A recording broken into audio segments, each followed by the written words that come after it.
Gostaria de agradecer aí pela colaboração do professor Flávio na mediação desse dia, né, dessas sessões da manhã, e a todos que tenham um bom trabalho. O Alexandre vai coordenar aí os trabalhos para como cada um, o horário de cada um, quando cada um vai entrar e disponibilizar aí as apresentações, e que tenhamos um dia bem proveitoso de trabalho, tá bom? Bom dia a todos.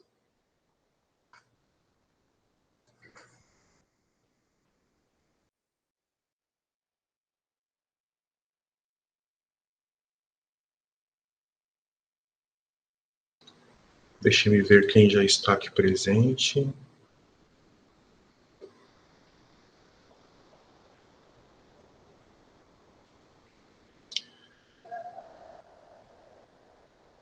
Muito bem, bom dia a todos. Muito obrigado pela presença. Daqui a pouco a gente dá início ao evento, inclusive com a gravação do evento, tá bem, pessoal? Então, só mais alguns instantes a gente já dá início.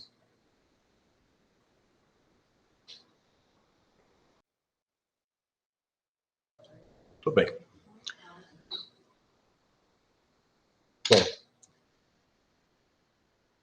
Bom dia a todos. A gente, então, dá início à nossa mostra de projetos de extensão do Campus São Paulo.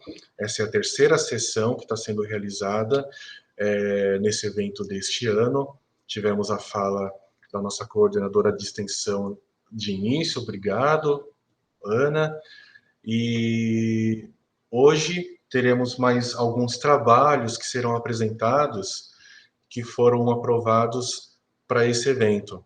O que liga todos esses trabalhos, por exemplo, além das questões extensionistas em geral de apoio e atenção à comunidade externa, são as vertentes de arte, cultura e arte-educação.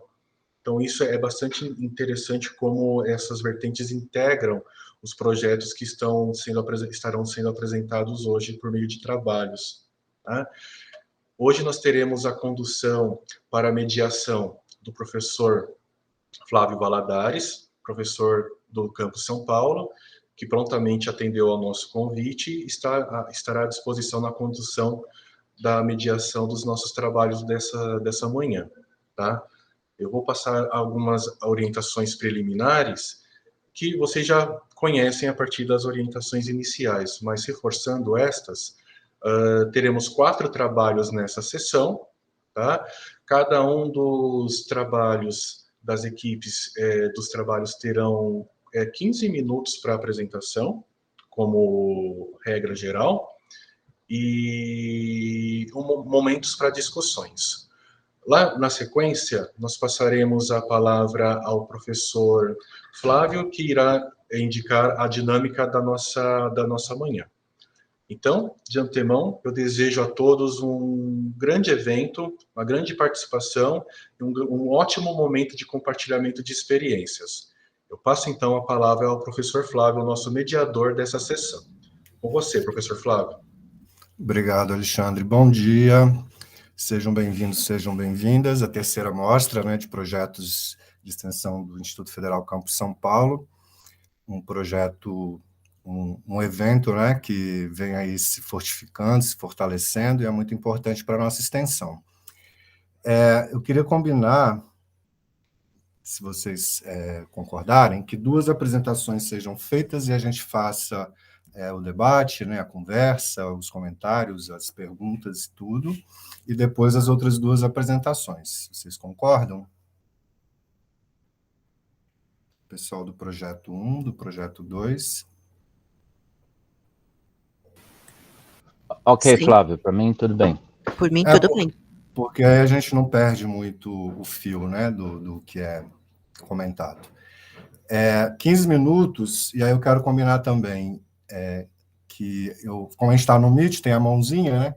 Então, quando faltarem 5 minutos para os 15, quando estiver ali no 10º minuto, eu vou levantar a mão. Mas não é para eu falar, é só para você que está apresentando perceber que faltam 5 minutos. Combinado? Combinado. Tá E ok. uma última proposta é de que as pessoas façam as perguntas no chat, porque aí é melhor para organizar, né? A gente otimiza o nosso tempo. Combinado também? Tá ok. E o grupo 1 é o do Rafael, não é isso, Rafael? Isso. Podemos começar, e aí na sequência é a Cibele. Quem é que está representando a Cibele? Jonatas, Helena e Larissa. Tá, ok, então. Então a gente começa agora com o Rafael, que vai apresentar o trabalho cujo título é Laboratório do Corpo, estudando o movimento a partir do movimento do próprio corpo. Rafael, são 10h36. A gente conta aí 15 minutos. Pode começar.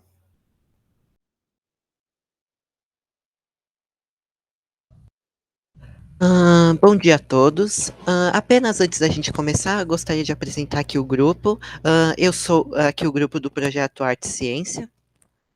Eu sou Rafael, eu sou do segundo semestre da licenciatura em Física.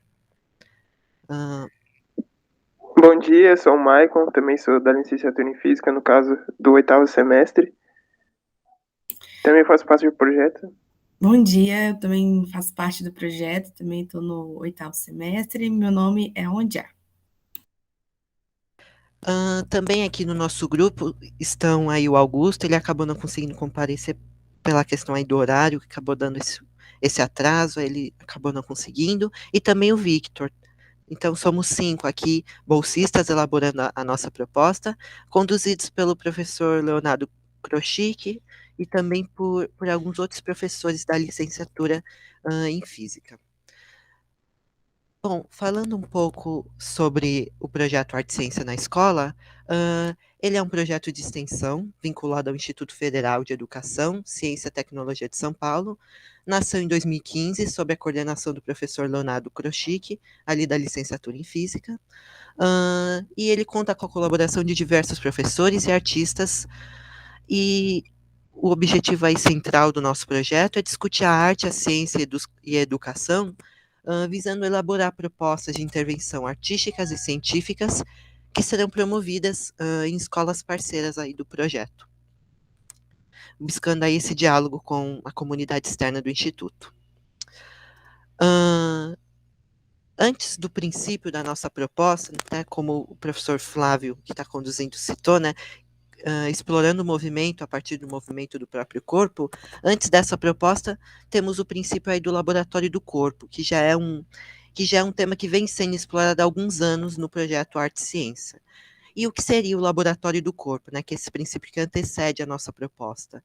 Ele é justamente pensar o próprio corpo como um laboratório e meio de exploração das interações do ambiente, mas também um meio de explorar as interações consigo mesmo, né? Aqui, no caso, a gente pode pensar o corpo, né, o indivíduo ali que está experimentando, tanto como objeto, como sujeito ali da experimentação, que experimenta e pode refletir, né, sobre os sinais, os efeitos dessa experimentação. E vale ressaltar aqui que a ideia do laboratório do corpo é uma experimentação com caráter investigativo e não demonstrativo de fenômenos. Então, o objetivo é investigar, não demonstrar.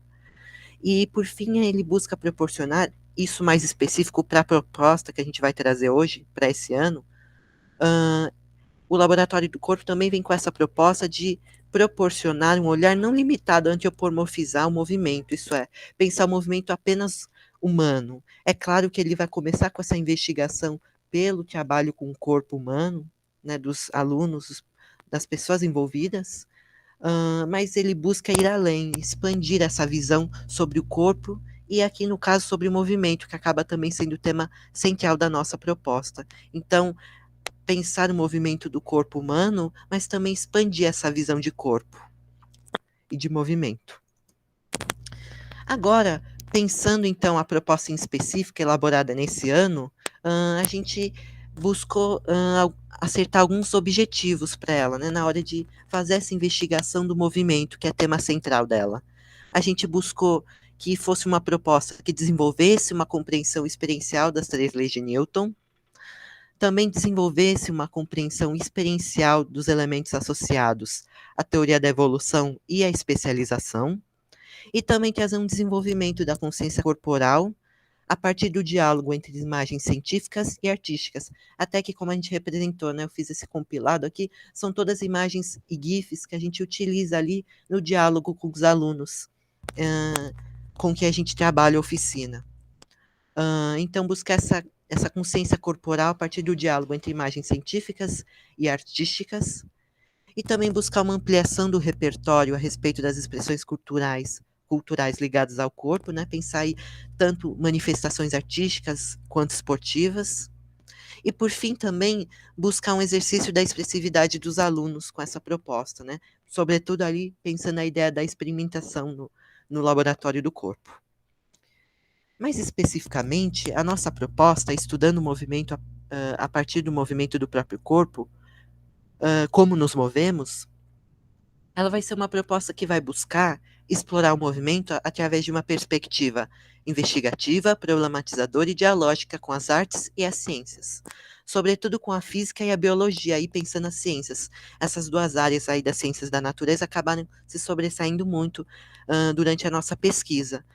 Só ressalto aqui, a gente começou essa pesquisa ali em maio, né, quando o semestre começou, e a gente desenvolveu ela ali até meados de outubro, finalzinho de outubro. Começo de novembro, a gente iniciou a aplicação desse projeto. Com o público-alvo, né, aqui do projeto, como eu especifico, a princípio seriam 2 escolas parceiras, o Amorim Lima, ali a escola pública municipal perto do Instituto, mas também buscaríamos fazer uma parceria com o Espaço de Bitita ali, né, a escola Infante Dom Henrique.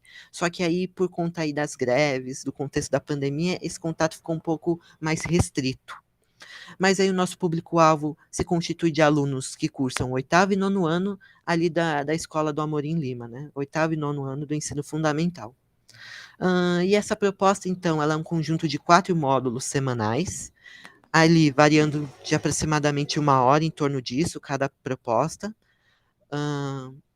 E elas foram aplicadas via ensino remoto, né? Mas eu ressalto aqui que esse ensino remoto foi quase um híbrido, né, vamos dizer assim. Os alunos acabaram retornando ali na escola, no Amorim Lima, o ensino presencial, no final de outubro. Então, para eles, eles estão experienciando a nossa proposta presencialmente ali em sala de aula, né, no colégio, enquanto a gente acaba fazendo esse diálogo com eles virtualmente, né? Então, nós ficamos remotos, enquanto eles fazem ali a proposta presencialmente na escola. Não é o modelo ideal, como a gente pensou, o ideal mesmo seria que fosse presencial, mas só que toda a elaboração do projeto foi pensando uma proposta totalmente virtual, mas aí com essa retomada das aulas presenciais, a gente precisou buscar um modelo possível de ser aplicado, e acabou sendo esse que a gente encontrou nesse quase híbrido, vamos dizer assim, né? Esse modelo quase híbrido. Então, são 4 módulos, e cada um desses módulos conta com um momento de experimentação, discussão, apreciação de objetos audiovisuais, como aquelas imagens e GIFs, vídeos também, e também com conceituações científicas, sobretudo ali da biologia e da física, e por fim uma proposta de atividade de síntese, né, para buscar que os alunos continuem a refletir sobre os temas trabalhados ali no projeto, então para que eles continuem a pensar o movimento da forma como a gente trabalhou ali no módulo. Sendo esses 4 módulos, como eu citei, o primeiro deles vai, em específico, explorar o movimento como uma ideia de interação e intenção, né? Então, a gente trabalha aí o movimento de uma forma mais introdutória, pensando ele como uma interação e intenção. Já o segundo módulo, ele vai trabalhar o movimento já como essa interação, como apresentado no primeiro módulo, mas como um movimento pensando as interações externas aos corpos, né? Então, tendo olhado aí o movimento como uma interação, o segundo módulo vai observar o movimento a partir das interações externas ao corpo. Já o terceiro módulo vai fazer essa investigação considerando as interações internas, né? Pensando ali as estruturas anatômicas e corporais dos indivíduos. Não apenas o corpo humano, é claro que ele vai acabar tendo um destaque maior aqui, mas nós não nos limitamos a falar apenas do corpo humano aqui, né? Dessa anatomia humana, né? Buscamos explorar aí, né? Ressalto até que a figura do cavalo, até do pinguim, elas acabam constantes aqui, né? Elas acabam um pouco distantes, mas ao mesmo tempo em alguns aspectos próximas, né, da anatomia humana. Então, são contrastes, são comparações que a gente busca trazer aqui nesses módulos. Então, tendo explorado o movimento como interação tanto interna quanto externa, o último módulo, ele surge para explorar, então, como síntese, o movimento nessa ideia de equilíbrio e desequilíbrio. E nesse caso aqui, como equilíbrio, a gente entende queda, né? A gente vai explorar, então, as quedas e saltos, sobretudo aqui nesse último módulo, né? Pensar essa maneira de se equilibrar se movendo, né? Pensar o movimento como esse equilíbrio e desequilíbrio constante. E esses são, mais ou menos, a ideia central aí desses 4 módulos. Essas aqui foram as referências, né, que conduziram e nortearam o nosso trabalho, né, na proposta desse ano. E, de modo geral, gente, rápido aqui nesses 15 minutos, era mais ou menos isso que eu gostaria de ter apresentado para vocês. Eu deixo aqui um link, eu também vou mandar aqui no chat para vocês, o link do nosso projeto Arte Ciência. Nesse site a gente tem um catálogo aqui do projeto, com todas as atividades que foram feitas ao longo dos anos, desde 2015, ali no comecinho do nosso projeto. Também aqui tem o QR Code, para caso vocês queiram dar uma olhadinha. E é mais ou menos isso, então, pessoal. Aí acho que é o momento de dúvida, se vocês tiverem alguma dúvida. E eu também agradeço aí a atenção de vocês. Obrigado, Rafael. Nem precisei levantar a mãozinha, tá vendo? Você cumpriu o tempo aí adequadamente. As questões vão ficar para depois da segunda apresentação, tá? Então, eu agradeço aí, parabenizo pelo projeto. Muito bem apresentado. Tá bom. Entendeu? E aí a gente, depois da próxima apresentação, letramento literário no projeto extensionista Pertencer, evocando outras vozes, que é da responsabilidade da professora Cibele, não é isso? E aí quem vai apresentar? Sim. Eu começo apresentando. Tá, ok. Depois, Então, as pessoas vão falar Jonas, também. são 10h47, a gente vai adotar o mesmo procedimento, tá bom? Então, vocês podem começar Ok. a partir de agora, 10h48.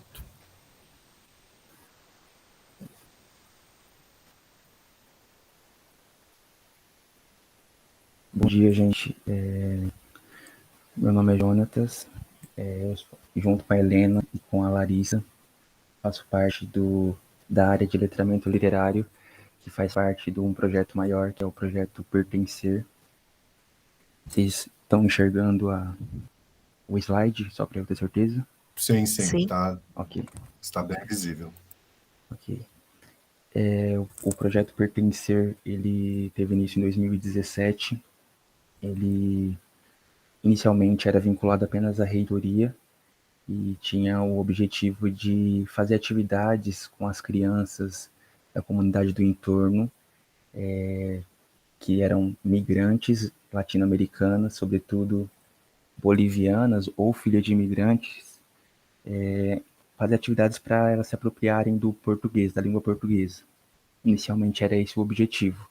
Aí, em 2019, a gente passou por uma mudança na estrutura do projeto e começamos a fazer atividades mensais, trabalhando aspectos dos direitos humanos. Então, eram encontros mensais com crianças e adolescentes, né, de 11, 14 anos de idade, mais ou menos. E a gente foi dividido em 3 áreas principais, que é a área de letramento literário, a área de linguagens e a área de práticas corporais. As ações desenvolvidas pelo projeto nesse ano foi principalmente no método online, né, EAD, E a gente começou o projeto discutindo, fazendo a leitura de artigos científicos e se apropriando de conceitos, sobretudo de conceitos relacionados à decolonialidade, interculturalidade. E a gente pensou em produzir, a gente, na verdade, produziu um material para ser entregue para as crianças em dezembro. Então, cada área produziu um tipo de material, né? E, além disso, a gente vai realizar oficinas presenciais em dezembro. Cada área vai realizar um tipo de oficina, e a nossa é no dia 11 de dezembro.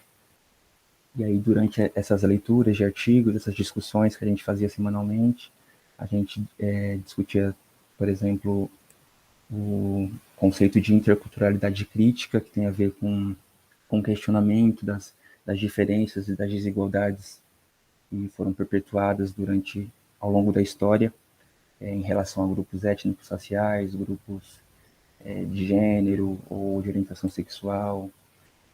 E a ideia era entender essas diferenças como constitutivas da democracia e pensar em desenvolver uma sociedade igualitária por meio do empoderamento desses grupos que são sistematicamente marginalizados, excluídos e inferiorizados.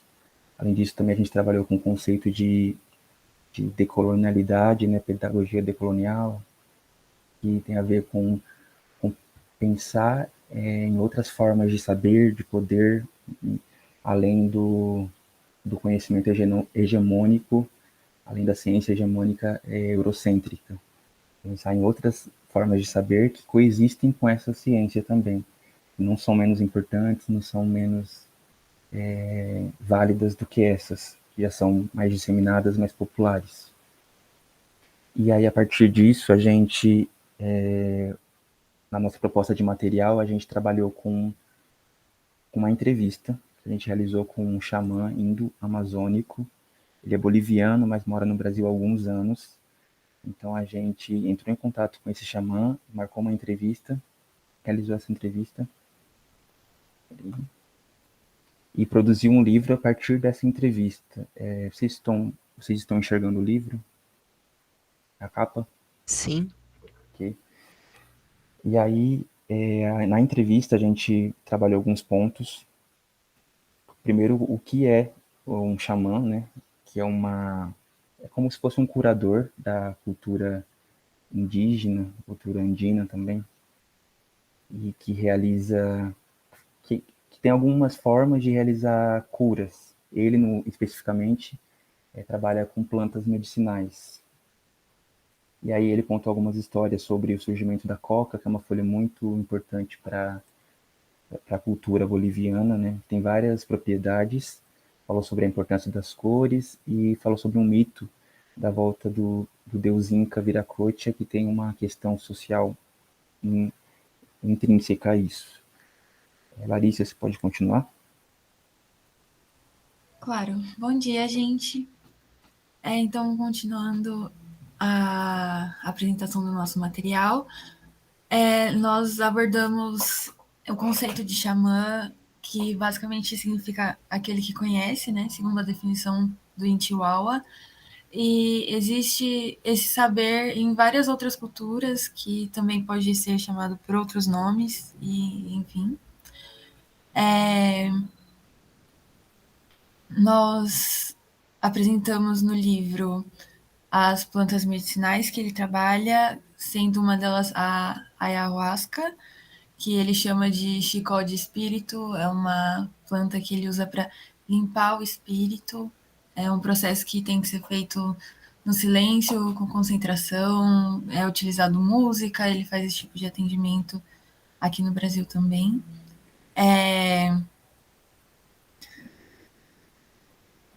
Nós falamos sobre a cultura indígena no geral e a importância sobre as etnias presentes, principalmente aqui nesse território da América do Sul, perto das cordilheiras e vindo para o Brasil. E falamos sobre a coca, que é uma planta muito especial, muito importante para a cultura indígena. E a história dela é o que a gente chama de Grande Dilúvio. Os povos andinos, assim como várias culturas durante a história da humanidade, eles também têm uma história de dilúvio na cultura deles. E segundo o xamã, quando a água baixou, uma pessoa estava se arrastando em busca de comida e ela achou um broto brilhante no chão. E ela comeu e era uma folha de coca, e isso deu força para ela, e ela percebeu que aquela planta era especial, isso foi compartilhado com outras pessoas e começou a ser cultivado.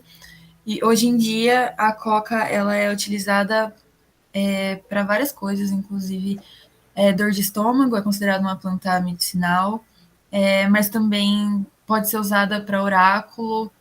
Em alguns lugares ela é mastigada por pessoas que estão acompanhando um velório, com objetivos de reverenciar o espírito do morto, e também é usada para aquecer o próprio corpo. E, enfim, ela cresce mais perto da cordilheira, porque precisa que o local dela precisa ser frio e alto. Nós também falamos sobre a importância das cores nessa cultura. Segundo o Intiwawa, todos os locais que são muito monocromáticos, digamos assim, então locais que têm neve, como é o caso das cordilheiras, ou até mesmo em deserto, o nosso espírito ele precisa de cor, ele precisa de cor para se sentir cheio. Então, por isso que nessas culturas, segundo o Intiwawa, tem tantas cores nos tecidos, enfim. Os corantes, no caso dessas culturas que o Intiwawa abordou, são feitos pelas mulheres desses povos. Elas começam o processo, vão dormir e nesse processo elas recebem uma mensagem de qual cor elas têm que trabalhar, e aí no outro dia elas finalizam isso, e com isso é atingido os tecidos. Na próxima página a gente tem uma figura para as crianças desenharem, né, para tornar essa atividade um pouco mais lúdica. Desenharem não, desculpa, colorirem. E depois nós temos essa história do deus Viracocha, que nós também que isso foi conectado com a história da América Espanhola, com a chegada dos espanhóis. O Intiwawa, ele define que os incas eles eram um resumo de todas as culturas que viviam aqui antes da chegada dos espanhóis, mas a gente deixa muito claro que tiveram várias culturas antes disso. E nessa época, os irmãos da família real, eles estavam brigando pelo poder, e tinha essa crença de que o deus Viracocha ele viria para apaziguar, e ele viria pelo mar. Ele criou o mundo pelo mar e ele voltaria para apaziguar o mundo pelo mar. Então, quando os espanhóis chegaram, parte dessa população indígena acreditou que era Deus, né, vindo apaziguar a situação, e os espanhóis tiraram proveito disso e, enfim, começaram a destruir essa civilização a partir daí. Nós trabalhamos a importância desse resgate, de entender essa história, para a gente não perder essa parte da ancestralidade, que foi muito ressaltada pelo Intiwawa. Por último, a gente tem uma atividade que nós colocamos uma receita de um chá feito a partir da folha de coca. Tem figuras e essas palavras aí elas estão escritas em Quechua, que é uma língua falada pelos povos andinos. A criança ela vai tentar traduzir através das figuras, mas a gente também deixou a resposta escondidinha assim para ela conferir depois, e nós vamos mandar junto com esse material folhas de coca para a criança poder ferver o chá. E em dezembro nós vamos fazer essa oficina com as crianças e junto com o Intiuaua, onde nós vamos trabalhar todas essas questões aqui que já foram faladas. E é isso, muito obrigada.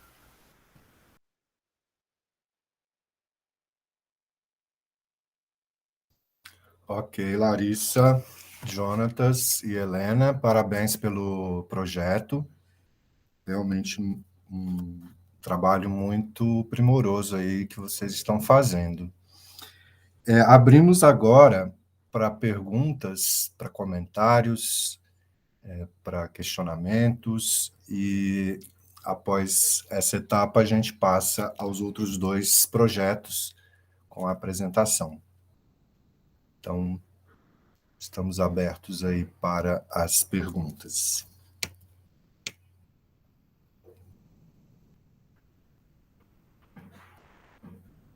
Ou comentários, né, quem queira.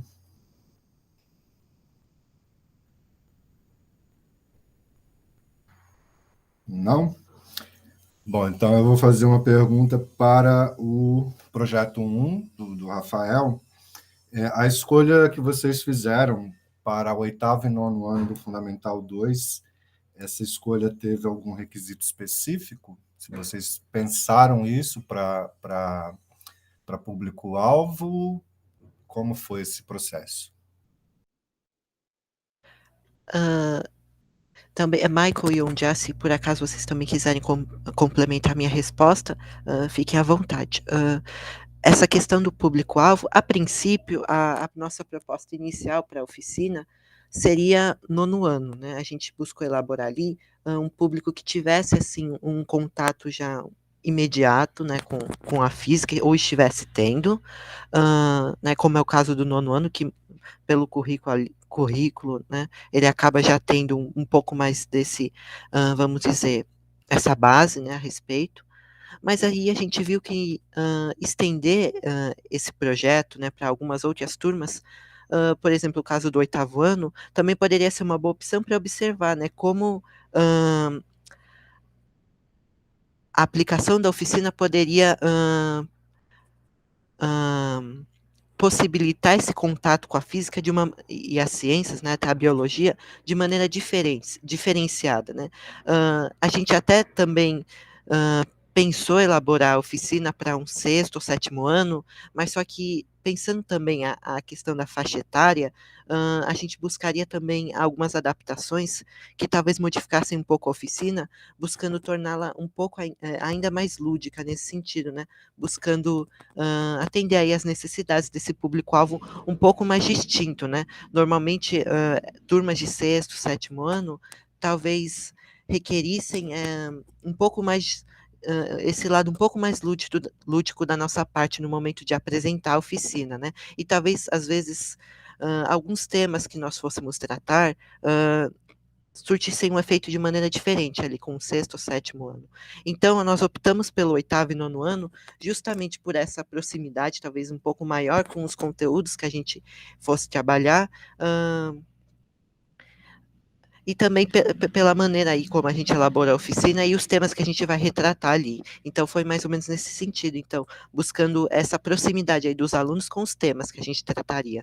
Então, mas por isso que a gente selecionou o 8º e 9º ano. Mas, assim, por um futuro, a gente já vê a possibilidade de expandir essa nossa proposta para outros grupos, porque ela acaba sendo muito rica nesse sentido. A gente tem trabalhado a oficina nesse último mês, né, no começo de novembro. Essa semana a gente vai iniciar o último módulo, trabalho com o último módulo com as turmas que a gente está com as turmas com quem a gente está dialogando, e o retorno tem sido assim muito positivo e, de certas maneiras, um pouco distintos, né? A gente observa o 8º e 9º ano, apesar dessa diferença de um ano só, os resultados têm sido positivos e em alguns momentos distintos nesse sentido, né? Alguns retornos são diferentes na maneira de olhar para os conteúdos que a gente trabalha de física e de biologia, mas tem sido muito bom nesse sentido, esse retorno. Ok, Rafael. O projeto tendo, e a gente espera que tenha, né, uma longevidade, vocês, depois que cursarem Psicologia da Educação, acho que vocês vão conseguir integrar aí algumas informações bem importantes da idade mesmo do oitavo, né, os alunos do oitavo ano e do nono ano, essa idade e como essa percepção do corpo muda, né, como você falou, de um ano para o outro, e é uma idade muito especial também nesse sentido. De certa maneira, você respondeu a questão da Cássia e a questão do Vinícius, mas aí eu vou reforçar. A Cássia pergunta sobre a percepção do público-alvo e o Vinícius quer saber como foi a reação dos alunos às primeiras etapas do projeto.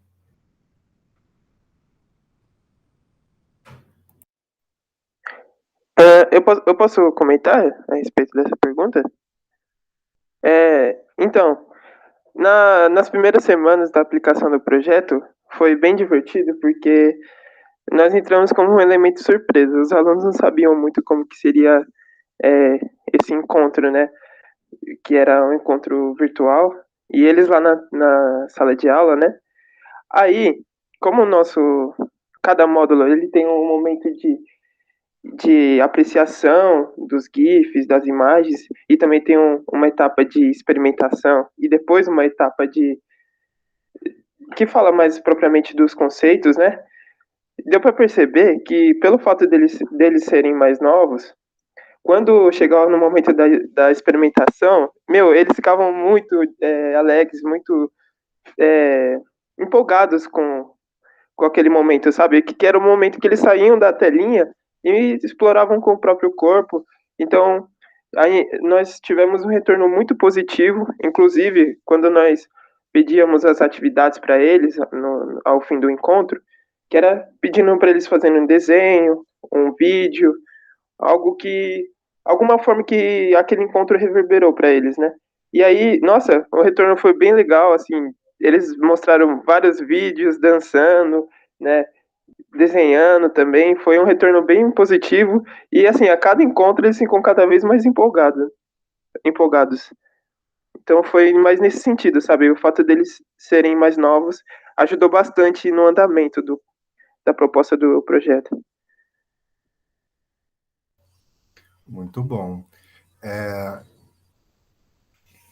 A Helena aqui parabeniza os projetos, diz aqui que são projetos muito, assim, nas palavras delas, projetos lindos demais. Parabéns a todos, todas. O Alexandre também parabeniza as equipes dos dois projetos pelas iniciativas desenvolvidas. A Cássia faz uma pergunta sobre o projeto Pertencer, quanto à percepção do grupo em relação ao preconceito, à utilização da coca nos rituais e costumes dos povos andinos. E ela complementa, né, a percepção do grupo e a do público-alvo, pois a sociedade vê a coca como entorpecente. E aí ela propõe esse questionamento aí para vocês do projeto 2.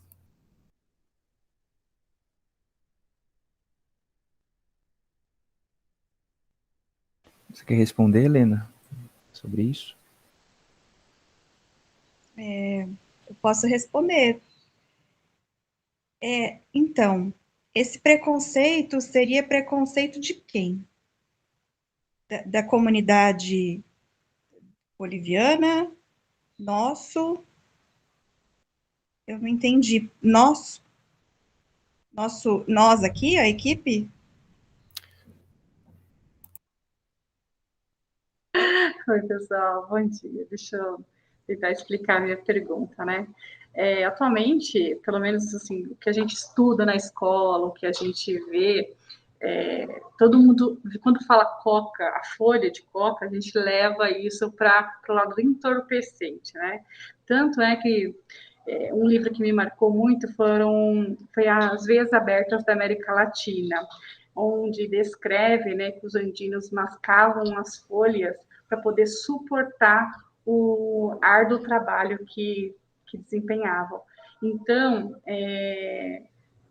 posso dizer que, de modo geral, a gente vê, assim, você não pode ter folha de maconha, folhas de coisas na sua casa. E lá deve ser uma coisa muito comum, né? A gente poderia ficar chocado se fosse visitar uma plantação, nesse caso. E quando vocês levam isso, por exemplo, para uma escola, qual que é a percepção? Os alunos associam diretamente à produção, sei lá, de entorpecentes, ou veem que os andinos utilizavam isso para alguma forma de se entorpecer?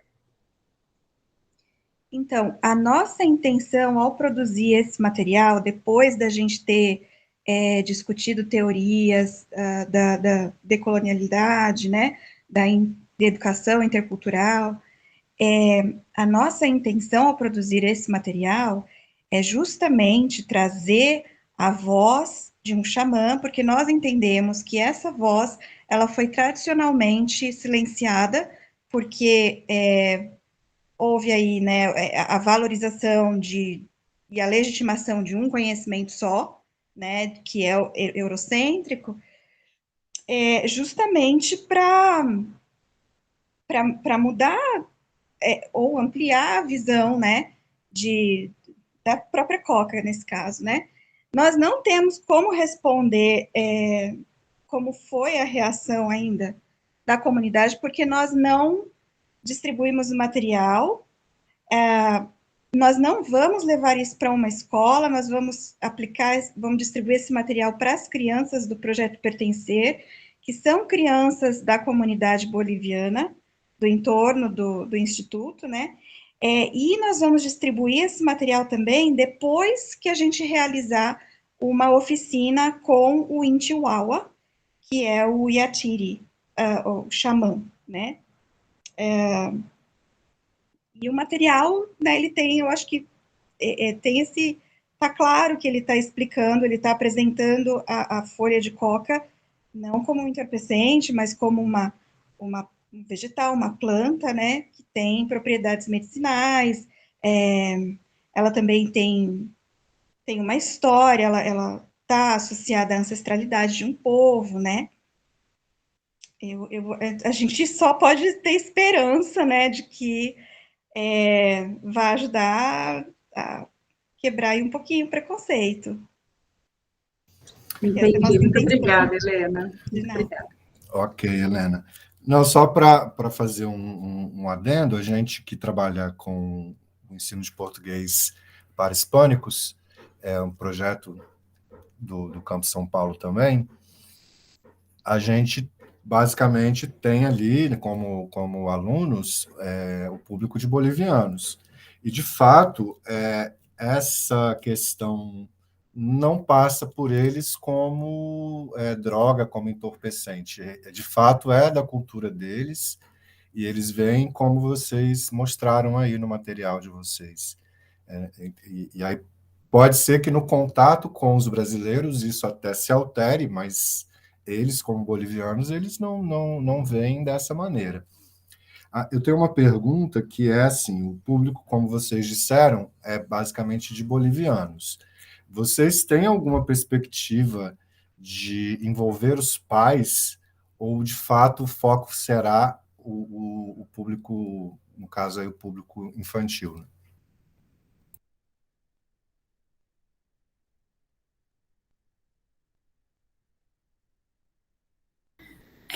O material, ele foi todo pensado para ser entregue para as crianças, então o nosso público-alvo principal é as crianças. Mas no dia da oficina, os pais podem estar presentes, inclusive o Intiwawa vai estar lá, e ele já falou que ele tem essa intenção de também atingir os pais. Porque muitas vezes eles acabam perdendo mais esse contato com a ancestralidade, às vezes acaba perdendo mais do que as crianças, por ter que se encaixar mais na sociedade brasileira e por medo de todos os preconceitos, enfim, que perpassam a comunidade boliviana. Só posso falar uma coisinha para complementar a Larissa? Sim, sim. Porque um dos objetivos do projeto, Pertencer também, é trazer a comunidade para dentro do Instituto, né?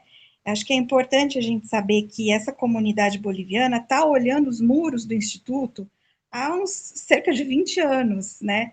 E foi com a entrada da Rocio como servidora no Instituto Federal que aí ela começou a organizar um projeto de extensão que a comunidade passou, então, dos muros para dentro.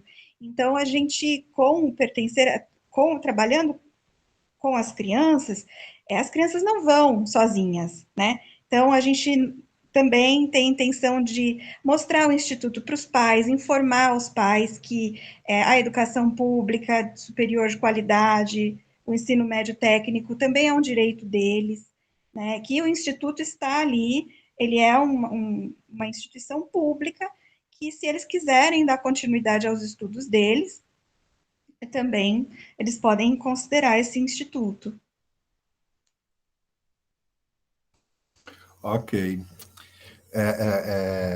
Acho que há uns 10 anos, acho que foi 2011 ou 2012, eu tive um aluno boliviano no curso de física, Rafael, e ele não conseguia se expressar em português, ele tinha uma certa dificuldade, mas interessante que ele não era do entorno, ele era de outra região de São Paulo. Então, realmente, a gente tem conseguido, né, Ana Geraldina e Alexandre, agora a Cássia, a gente tem conseguido trazer a comunidade com projetos e, de fato, a gente tem sentido a comunidade mais próxima, essa comunidade, né, as parcerias que o campus acaba celebrando aí com escolas, com associações, então a gente tem conseguido.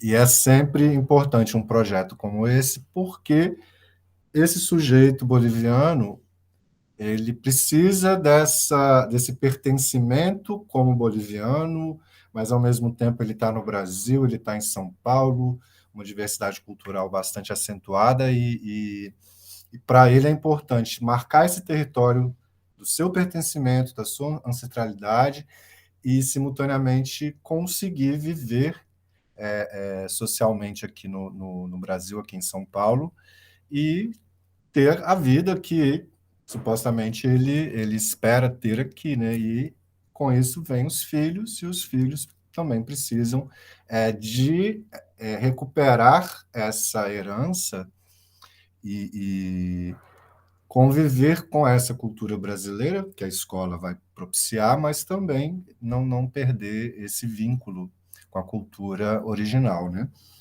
Alguém tem mais alguma pergunta, algum comentário? Temos aí mais alguns minutos.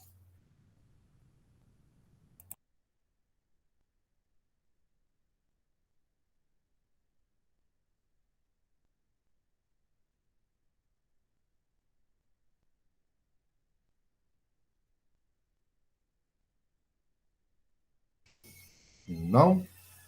Então, podemos passar para o terceiro projeto.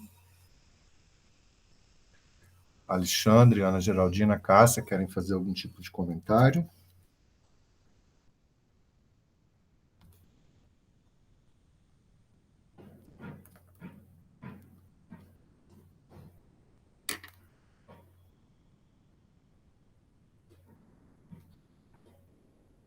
Podemos seguir, então. Né? Olha, Oi? não está falando. Oi? Isso, a Ana está confirmando aqui que nós estamos cada vez mais próximos, né, Ana Geraldina?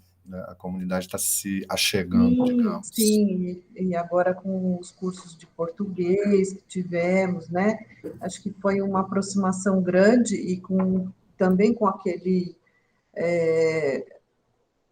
esses projetos dos meninos que já têm anos aí, já uns 3 anos ou 4 que a gente já vem trabalhando com as crianças, então vem aproximando muito mais, né? Dessa comunidade do entorno aqui e até de outros, como disse você, de uma pessoa que veio de mais de longe, né? Mas a gente fica bem feliz com essa aproximação, né? Então, vamos continuando? Está muito Isso. bacana. Isso, vamos prosseguir.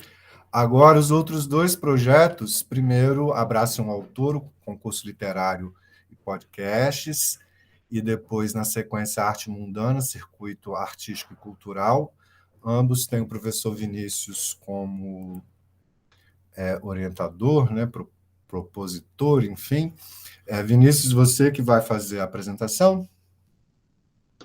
Ô, Flávio, boa tarde para todo mundo. Esse primeiro, o Abraço um Autor, quem vai fazer a apresentação é o Eduardo, mas quem vai rodar os slides sou eu, então eu vou tentar colocar os slides aqui no ar, e o Eduardo Torres, que está aí, né, que está na chamada também, é que vai fazer a apresentação. Tá, ok. São 11h20 agora, então a gente pode dar início.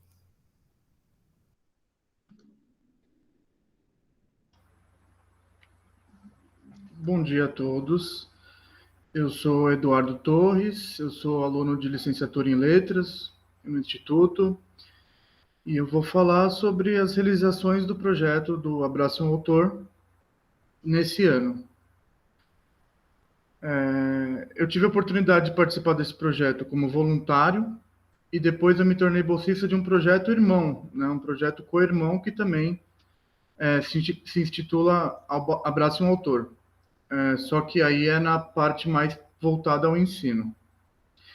Então, eu faço parte agora como bolsista do ensino, já fui parte da extensão. Temos outros bolsistas, a Fernanda Beatriz Aluana, a Lohane é voluntária, William e a Alexia são participantes eventuais, e existem, então, essas duas vertentes do Abraço um Autor, como extensão e como projeto de ensino. Como extensão, ele tem por nome completo Abraço um Autor, concurso literário e podcasts. Ele é voltado principalmente para a circulação de literatura na articulação entre comunidade interna e externa, pela promoção do concurso literário e a divulgação dos seus podcasts. O projeto de ensino tem por nome Abraço um Autor, Comunidade de Leitura e Atendimento ao Aluno, e foi voltado para a divulgação da categoria interna do concurso literário, promovido, aberto a toda a comunidade de servidores e de alunos também. Aí eu vou falar um pouco sobre o histórico desse projeto. Em 2021, então, a gente finalizou sua 5ª edição. As 4 edições anteriores, elas foram avaliadas previamente, gerando novas demandas para a equipe. Então, a gente foi crescendo ao longo dos anos. O concurso vinculou-se ao Instituto como projeto de ensino em 2017 e 2018. Obteve o sucesso ao alcançar a comunidade de escritores do Brasil e também do mundo. Então, a gente alcança tanto aqui quanto Europa, África, Oceania e etc. Sobre isso, o projeto não teve aprovação em 2019. E o concurso foi assumido por outro projeto de extensão, que vai ser o próximo a ser apresentado, o Arte Mundana, do coordenador também Carlos Vinícius. Em 2020, o concurso foi assumido pelo Abraço um Autor, em contexto de projeto de ensino, com o apoio do Grupo Arte Mundana, do projeto Arte Mundana. O número de inscritos cresceu progressivamente durante esses 4 anos. Então, como eu falei, a gente vem crescendo bastante. Em 2021, esse ano, houve uma pequena redução no número de inscritos na categoria externa e aumento de número de inscritos na categoria interna. Em 2020, começou o trabalho do Abraço um Autor com podcasts, quando foram produzidos programas com obras de Carlos Drummond de Andrade, de Machado de Assis, e a gente vai prosseguir no final desse ano com obras solicitadas por FUVEST, por diferentes vestibulares. Aí eu vou falar um pouco das ações que a gente realizou agora. Na atuação dos dois projetos, nessa cooperação, até o presente momento, foram realizadas todas as etapas do concurso literário, Abraço um Autor 2021, estão previstas as etapas de gravação e disponibilização de podcasts. Então, falta essa etapa para a gente finalizar. As etapas do concurso, elas são disponibilizadas da seguinte forma. Primeiro, planejamento e estabelecimento de datas. Etapa fundamental para determinar todas as outras ações, como lançamento digital, campanha de divulgação, as lives e tudo que isso abarca. A reelaboração do edital e do regulamento do concurso. Nessa etapa, geralmente, itens são revistos para que possamos ter um gerenciamento mais tranquilo das inscrições. Também é nesse momento que definimos categorias e modalidades, o que a gente vai disponibilizar esse ano. Aí a gente faz o convite aos jurados. Os trabalhos enviados ao concurso são avaliados por profissionais convidados pela equipe, que atuam também de forma voluntária. Aí a gente tem o recebimento dos trabalhos, que são por meio de formulário online, no qual o autor pode subir seu texto, e os jurados não recebem nenhuma informação sobre a autoria desse texto. Então, vai realmente só o corpo do texto para o jurado. A gente envia por e-mail esses trabalhos aos jurados em 2 fases. A gente recebe a nota dos jurados da segunda fase e depois a gente computa todas as notas e divulga os vencedores. Durante todo esse processo são realizadas lives. As lives são para apresentação do concurso, que a gente faz no início das inscrições, divulgação dos resultados, e a gente faz live também para apresentação dos vencedores. Esse ano a gente teve uma grande demanda de lives pela questão do remoto, né? Então a gente teve que fazer bastante realizações por meio de lives, tanto no Instagram quanto no YouTube. Nesse ano, a live de divulgação dos resultados não aconteceu porque a gente juntou com o Festival de Poesia, Improviso e Slam, junto com o projeto do Arte Mundana.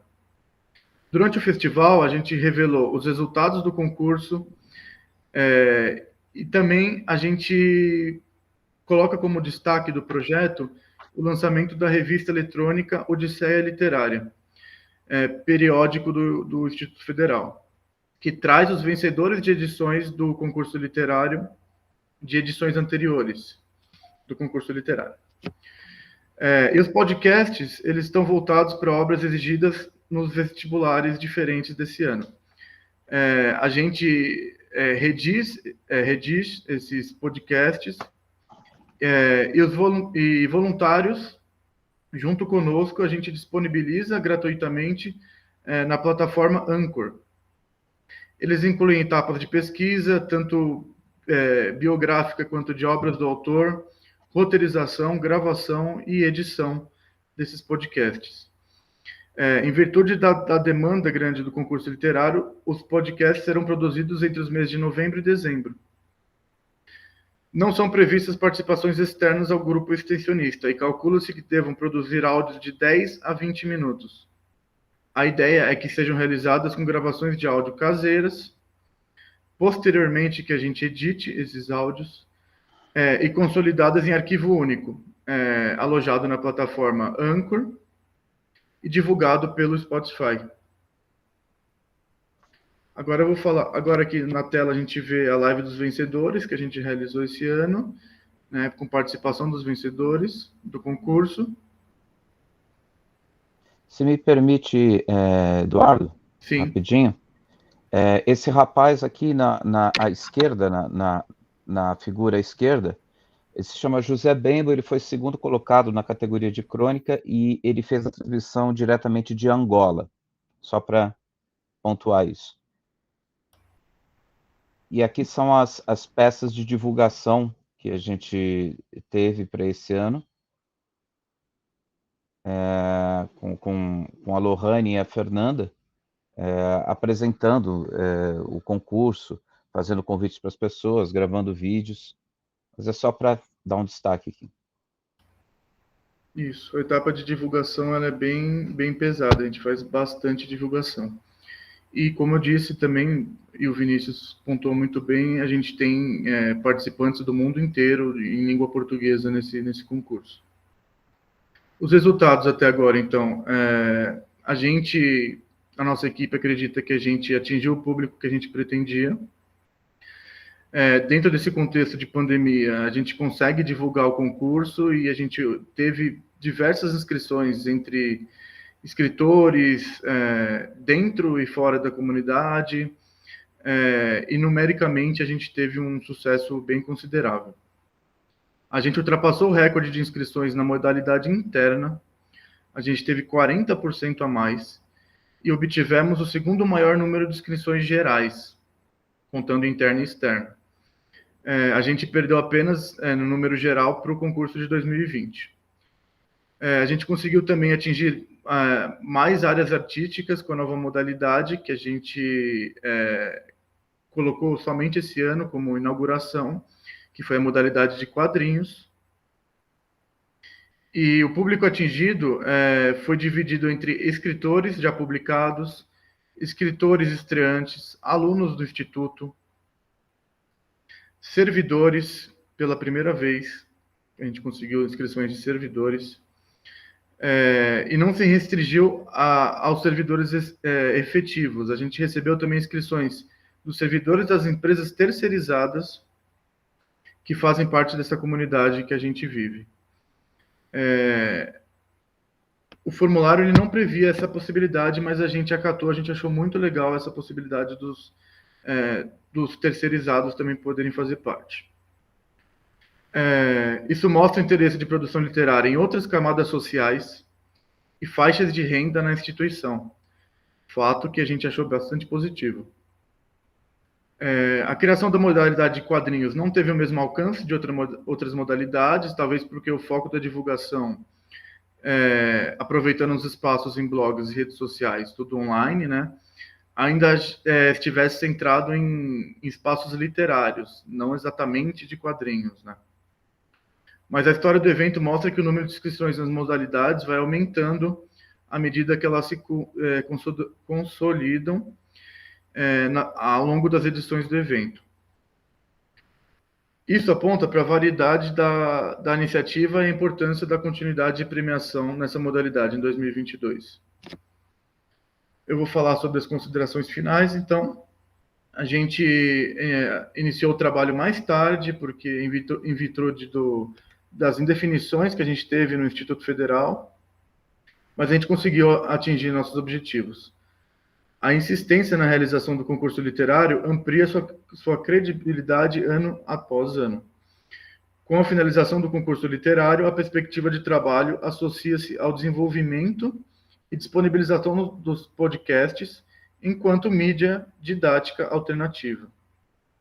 A ampliação da participação interna foi uma conquista inesperada e aconteceu principalmente pela maciça participação de outros campos do Instituto Federal em São Paulo. Então, a gente teve muita gente de outros campos participando. A gente fez uma divulgação em outros institutos federais, do Facebook, Instagram, etc. Consideramos que mudanças realizadas na estrutura de divulgação levaram a esta mudança e avaliamos que novas perspectivas foram construídas para o processo de divulgação do projeto, como eu acabei de dizer. E a gente espera que em 2022 a gente continue crescendo e crescendo cada vez mais. Bom, por enquanto eu acabei aqui, não sei se o Vinícius quer falar mais alguma coisa. Eduardo, está ótimo, a gente encerra por aqui. Obrigado a todos. Obrigado, Eduardo. Obrigado, Vinícius. Projeto bastante exitoso, né? Que é a palavra que está na moda. E super moderno em várias perspectivas aí, com um alcance bastante ampliado. O próximo projeto, Arte Mundana, Circuito Artístico e Cultural. Quem vai fazer a apresentação? Eu mesmo vou fazer a apresentação, Flávio. Agora 11h34, tá, Vinícius? Tá. Bom, primeiro eu peço desculpas aqui, eu vou projetar, mas vai aparecer provavelmente toda a tela do meu PowerPoint, né? Mas, enfim, né, seria uma projeção mais de imagens que eu vou fazer. E aí eu vou, na verdade, só acompanhando essas imagens, falar um pouquinho desse projeto Arte Mundana, né? Enfim, eu vou tentar aqui só tirar... Deixa eu só ver aqui como é que eu posso fazer. Vamos reproduzir do início. Só ver se eu consigo fazer aqui, gente. No Meet, geralmente eu tenho problema com isso, mas vocês já estão vendo.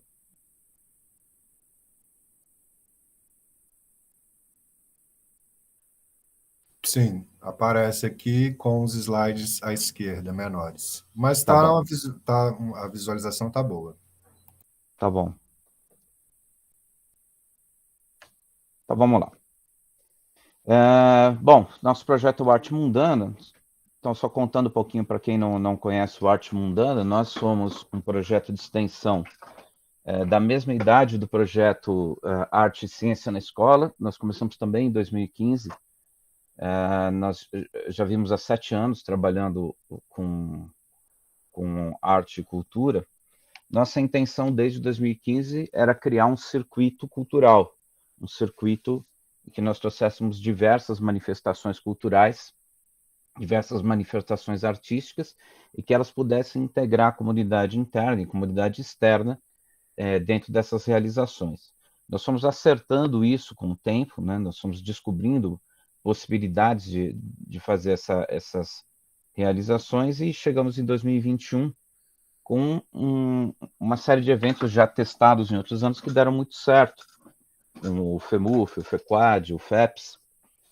O grupo atualmente é constituído de 6 bolsistas, que são a Larissa, o Tylon, a Débora, o Guilherme, o Caio, sempre esqueço um, Larissa, faltou um, daqui a pouco eu lembro, e a Joyce, isso, 6, e nós temos, digamos assim, para falar num português bem pouco acadêmico, né, nós temos uma penca de voluntários, né? Então nós temos voluntários que já não estão mais no Instituto, como a Natália, o William, a Giovana, que inclusive fizeram lives e participaram esse ano, Stephanie, que ainda está no Instituto, nós temos a Camila, que atua em outro projeto, nós temos a Gabriele, que é voluntária desde o início, nós temos a Maiara, nós tivemos a Luísa durante uma boa parte do processo, que ainda atua nas revisões. Então, é um projeto em que as pessoas costumam atuar a despeito de receberem ou não a bolsa, né? Eles têm uma ligação muito forte com o projeto, principalmente as que já participaram dele. Nós temos uma série de iniciativas que a gente empreendeu esses anos todos, né? Que foram o FEMUF, o Festival de Música, né? O Festival de Poesia, que se chama FEPS, o Festival de Quadrinhos, que é o FEQUAD, o Sarau do Protagonismo Surdo. E elas vêm se repetindo. A Pride Week, né, que vem do ano passado para esse ano, elas vêm se repetindo ano após ano. A gente vai optando por aquelas que fazem mais sucesso, que abrem mais portas para nós, para a comunidade externa, e a gente vai agregando todas essas iniciativas ao trabalho do grupo. Então, eu vou falar de cada uma dessas iniciativas desse ano. Antes mesmo da gente ter a definição das bolsas e a definição... na verdade, antes mesmo da gente ter a aprovação do projeto, a gente já tinha uma atividade que foi realizada em abril, né, no dia 1º de abril. Nós fizemos uma parceria com o pessoal dessa banda, que é o Bando de Régia, que tinha vencido uma seleção na Lei Aldir Blanc de mostrar o seu projeto nas escolas. E nós, como a vocalista já tinha trabalhado comigo e sabia que eu estava no Instituto Federal, nós fechamos a apresentação deles. Aí nós demos muita sorte, porque nós conseguimos, nesse momento, transmitir pelo YouTube da reitoria. Foi lá para março, né, que nós conseguimos essa transmissão. Tentamos isso outras vezes, mas não conseguimos. Foi a única vez que a gente conseguiu a transmissão pelo YouTube da reitoria. Foi muito boa, foi um grande sucesso. Vocês podem ver, talvez não dê para ver aqui, são 379 visualizações, né? Foi uma live lindíssima, muito profissional, muito bem feita, e que nos abriu a perspectiva da gente trabalhar com artistas da Lei Aldir Blanc, porque geralmente eles fecham as suas propostas prevendo apresentações em escolas, mas às vezes eles não têm essas escolas já definidas de antemão.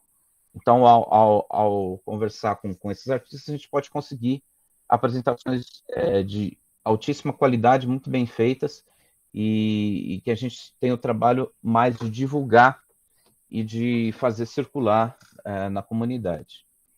Ainda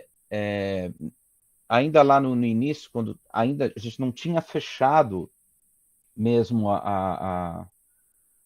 o cronograma, e aí eu já adianto para vocês que o cronograma não foi fechado porque o grupo não estava fechado, a gente tinha algumas coisas a decidir ainda. Nós fizemos uma semana de formação, foram 5 dias, e nesses 5 dias nós fizemos o que eu estou fazendo aqui de forma mais estendida, falamos de cada um dos projetos, de cada um dos eventos que nós costumamos fazer. Aí vem uma imagem do dia que a gente falou do nosso sarau do protagonismo surdo.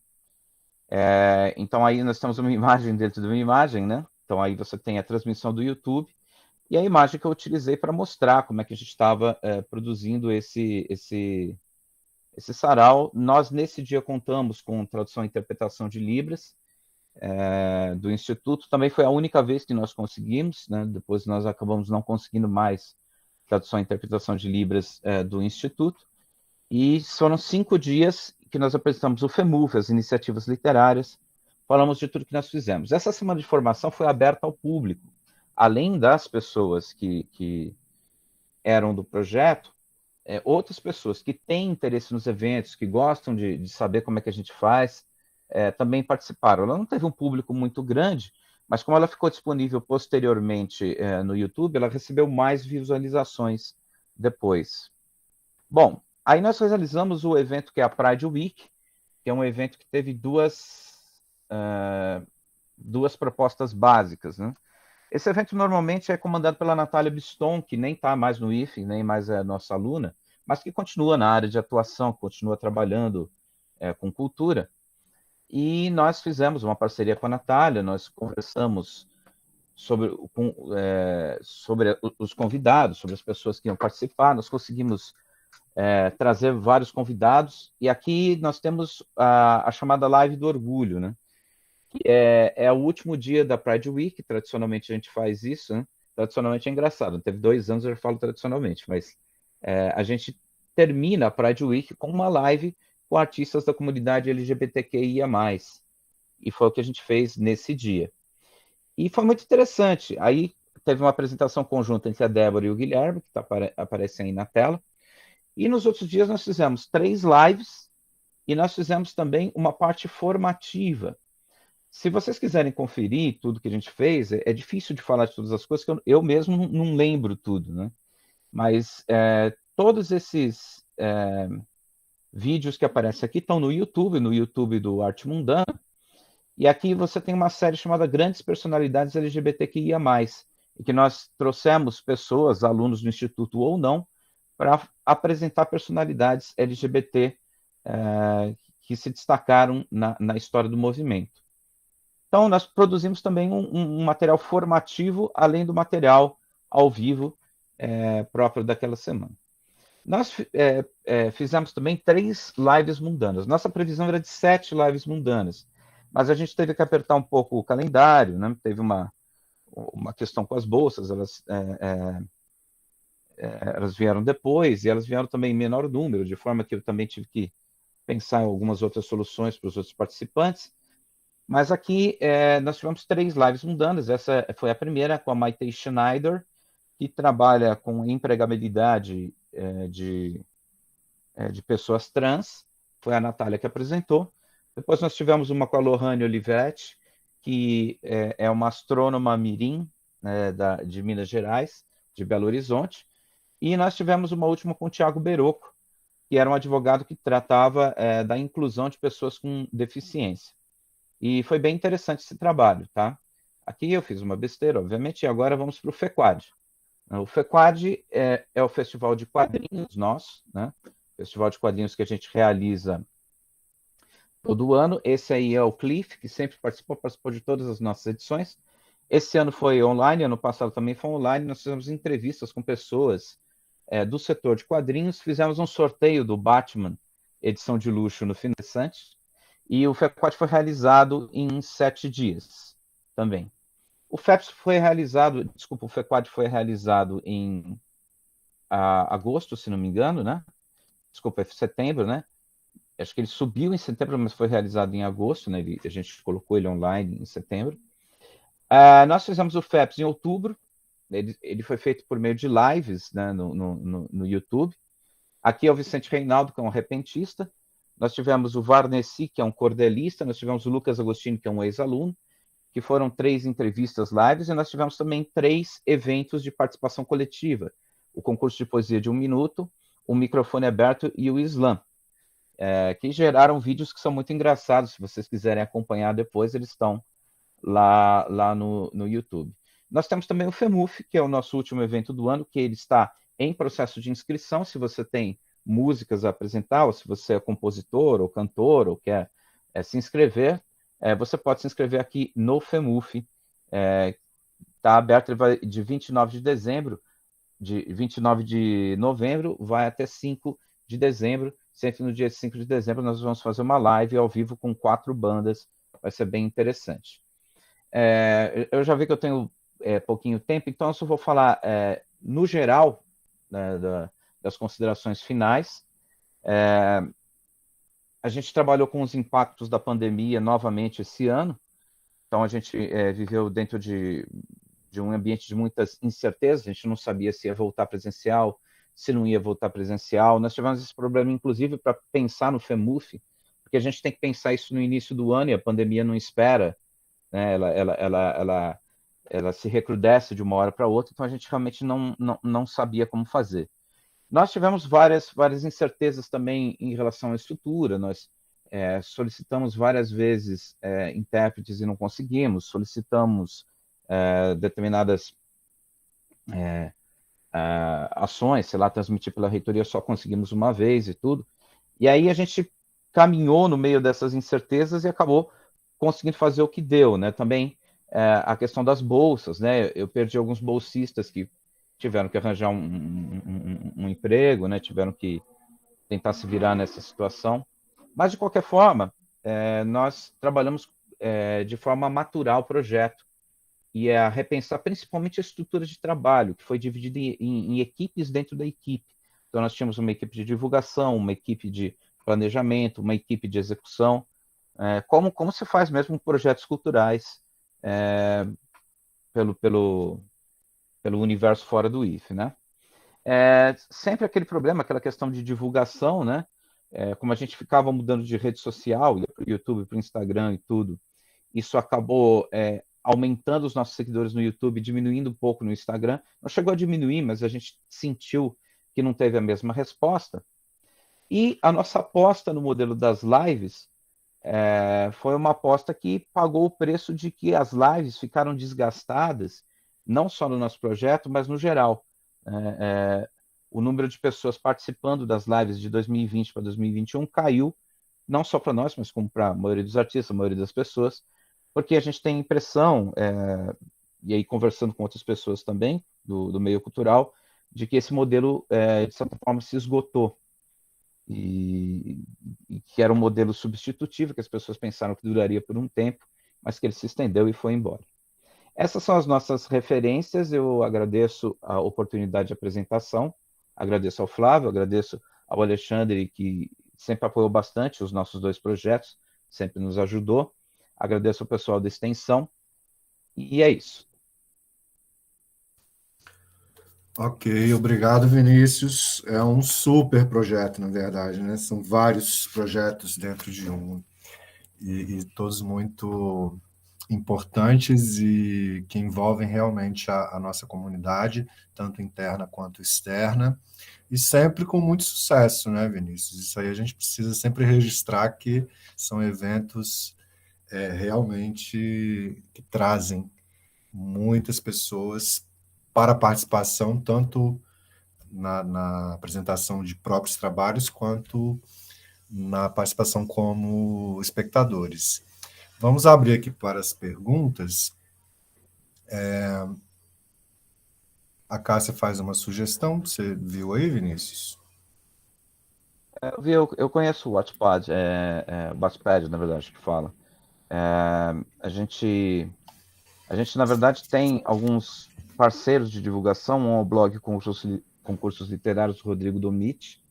A gente tem também, a gente entra em algumas comunidades no Facebook e divulga com pessoas de concursos literários mesmo, e a gente não conseguiu nesse último ano uma ampliação maior de divulgação, também muito em função de que no ano passado a gente tinha mais gente, né, nessa etapa do projeto, a gente tinha um apoio maior do Arte Mundana, e como o concurso passou para um projeto isolado, né, a gente não teve uma força tão grande na divulgação. Foi talvez tenha caído um pouco as inscrições externas. Mas está anotada a sugestão e nós vamos verificar essa plataforma. Eu só não sei como fazer isso, mas que eu sei que tem a plataforma, que ela é muito legal, eu sei. A Alexandre levantou a mão.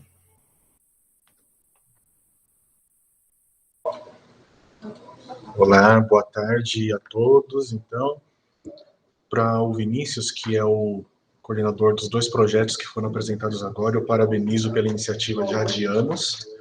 É um guerreiro por acreditar na cultura, na valorização da cultura, das artes, das diversas manifestações artísticas aqui no nosso campus, um campus que não tem um curso específico ligado às artes, né? Mas que, através do seu repertório, da sua formação, vem estimulando o desenvolvimento dessas diversas manifestações, né, da arte aqui no campus, estimulando alunos para atuarem como bolsistas, voluntários, e trazendo a comunidade externa para dentro do campus e a nossa comunidade também para fora. Então, primeiramente, eu dou os parabéns aí pela iniciativa do Vinícius. Eu tenho uma pergunta a respeito do Abraço ao Autor e um comentário para o Arte Mundana, tá? A pergunta para o Abraço ao Autor, eu queria saber do Vinícius, do Eduardo, que compõe aí a equipe hoje aí sobre o projeto e o trabalho, se vocês, nesses concursos que vocês realizaram, se vocês possuem uma tabulação, um levantamento dos novos talentos, dos talentos que foram revelados pelo Abraço ao Autor. Provavelmente vocês receberam também gente que já tem uma atividade artística realizada em outros meios, em outros ambientes, tal. Agora, vocês teriam mais ou menos um levantamento de novos talentos que foram revelados, de fato, pelo Abraço ao Autor? E com relação ao Arte Mundana, eu queria também fazer um comentário sobre ele, que já vem de vários anos, né? Vem estimulando as atividades artísticas aí, e a gente percebe também uma dificuldade, como eles apontaram, o grupo apontou num dos slides, as dificuldades estruturais, muitas vezes ligadas a recursos com material, tal, né? Nesse sentido, depende muito de orçamento, tal. Então, quem sabe agora com as veias de curricularização da extensão, os recursos para projetos extensionistas no campus comecem também a ter mais proximidade, ter mais acesso a esse tipo de recursos para o implemento dessas ações, né? Então, de repente, isso possa se tornar uma nova realidade aí com o passar do tempo. Então, o comentário para a Arte Mundana que eu gostaria... Isso aí, Vinícius. Eu só gostaria de comentar o seguinte.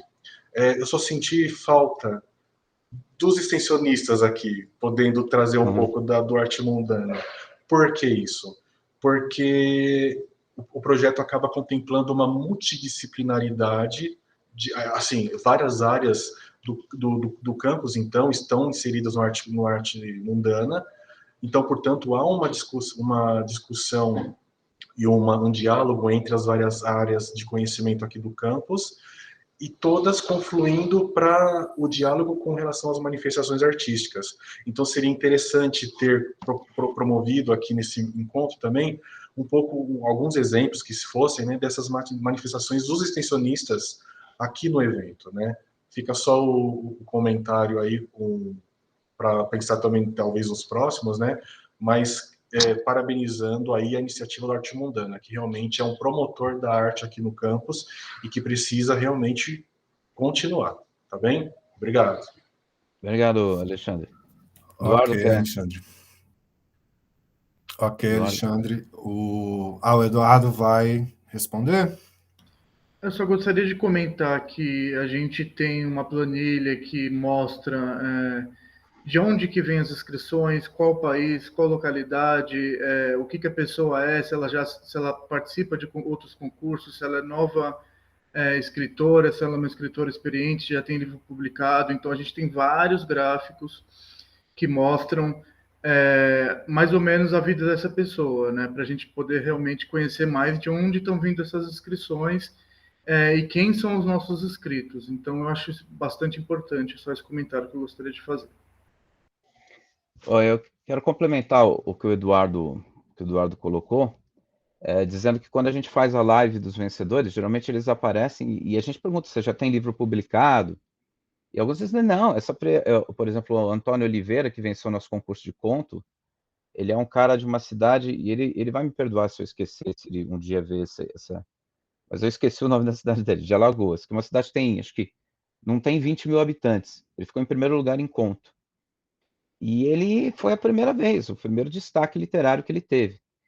E foi interessante, Alexandre, só para complementar a importância do cara ser lançado, porque ele, no FEPS, ele comentou com a gente, olha, eu participei do concurso de vocês primeiro, pela credibilidade que tem o IFE em Alagoas, que os IFES têm uma credibilidade muito grande pelo Brasil, e pela credibilidade do concurso, porque ele falou para mim, não é marmelado, um amigo meu já foi premiado no concurso de vocês.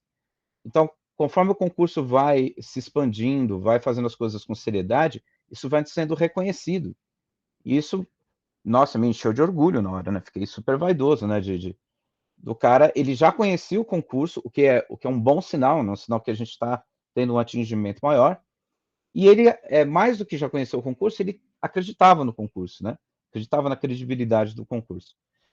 Então, a gente tem nessas lives também essa oportunidade, né? De poder falar com a pessoa e ela revelar, dizer. E se ela já publicou o livro, ela mostra também o livro dela, né? Não se vende muito livro no Brasil, né? É sempre bom a pessoa mostrar o trabalho que tem. Então, a gente tem condição, sim, de fazer essa tabulação, viu, Alexandre? A gente tem condição. Né? A gente não tem isso já feito, mas tem todos os dados possíveis para realizar.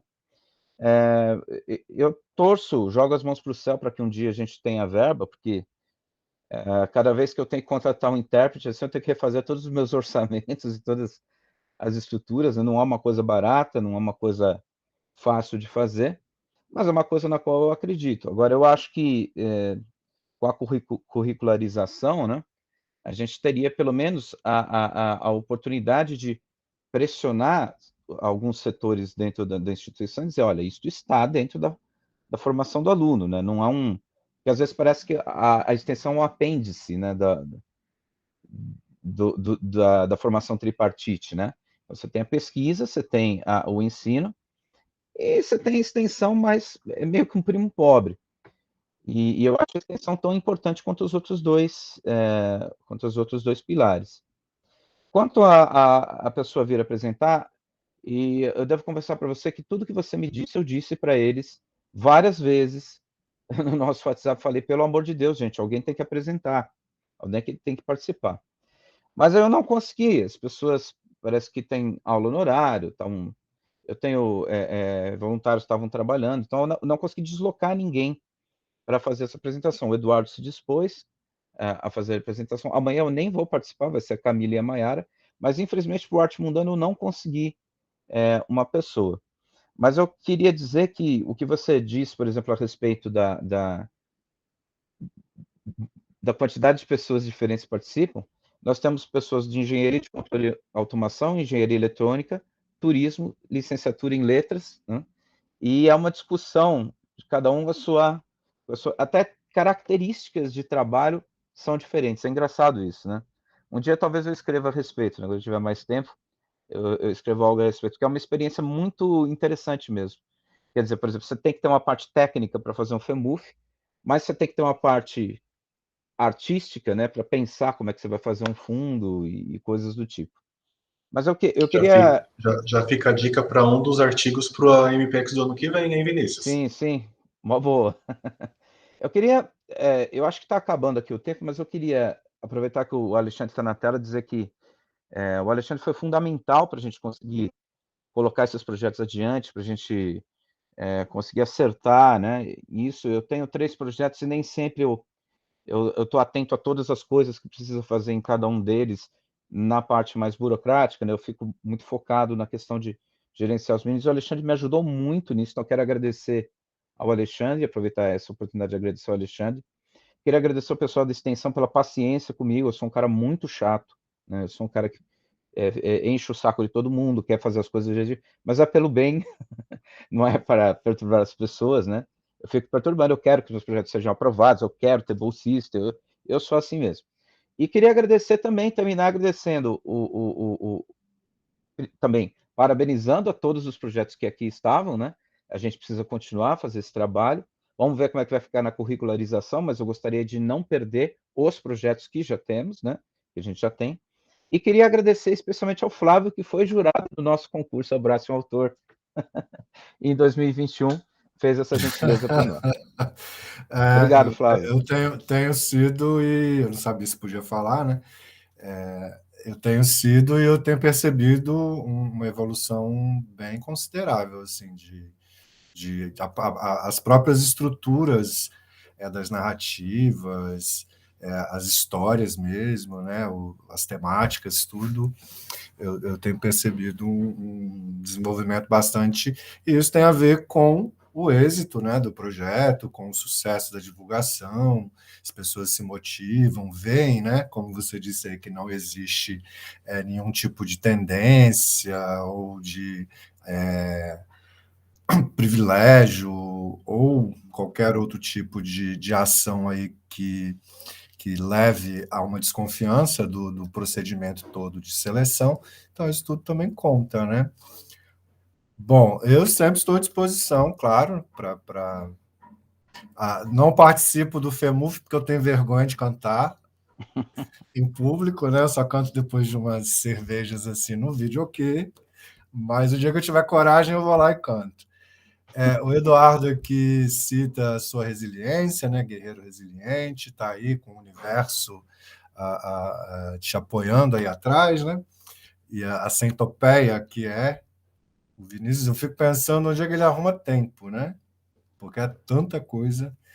E a idade chega, tá, Vinícius? A gente começa a ficar mais lento. É verdade. A Ana Geraldina, que parabeniza todos os apresentadores e projetos, né? Se diz aí grata pelo trabalho.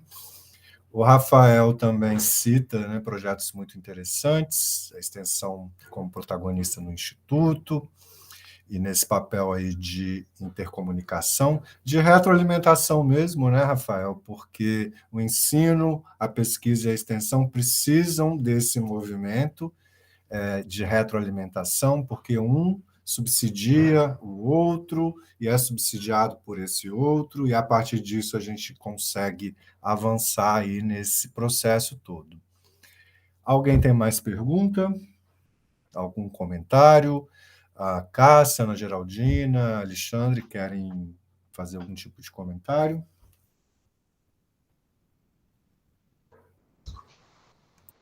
Bom, se não tiver mais perguntas, eu posso, então, dar por encerrado a nossa terceira sessão da MPEX, a Mostra de Projetos de Extensão, agradecendo bastante a proatividade dos extensionistas aí que realizaram a elaboração de trabalhos para serem oferecidos e compartilhados aqui nesse momento de encontro, momento de diálogo, momento de partilha mesmo, né, de ideias, de atividades, de metodologias, de iniciativas.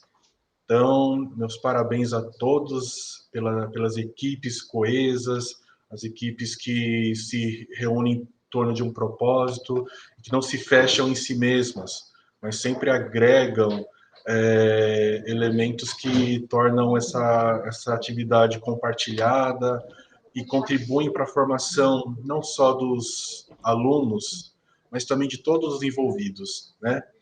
Então, parabéns aí a todos, as equipes dos projetos iniciais também, da equipe do projeto Pertencer, da equipe do projeto Arte e Ciência, que expuseram também logo no início dessa sessão, de uma maneira bastante lúcida, bastante interessante, demonstrando a ação que são realizadas ali, e esse diálogo com o público beneficiário dos seus projetos, né? Eu gostaria também de agradecer a predisposição do professor Valadares, pela primeira vez aí na nossa mostra, participando como mediador das ações, desenvolvendo um trabalho fantástico aí na condução, de uma forma dialogada, acolhedora. Meu obrigado, Valadares. Nosso obrigado, viu, pela sua participação. Eu que agradeço e fico aí sempre à disposição. Que bom, que bom. Ou pode falar, Valadares. Não, só ia agradecer também a vocês pelo convite, pela oportunidade de partilhar desse momento, né, desses projetos que são muito importantes para o nosso campus, e agradecer também a todos aí e a todas que participaram. Muito bem. Agradeço, sim, a todos, a todo o apoio que nós tivemos, né, para a realização do evento, que continua na parte da tarde, tá bem? Se tudo der certo, e vai dar, com as questões técnicas já resolvidas, pedimos perdão por esses transtornos iniciais com relação à técnica pela manhã, mas nós conseguimos realizar a nossa sessão, né, registrar por meio de uma gravação, e em breve iremos disponibilizá-la, então, no YouTube, tá bem? Então, um bom dia a todos. Convido vocês para as próximas sessões e até lá. Dou por encerrada a nossa sessão de hoje. Um grande abraço e até mais.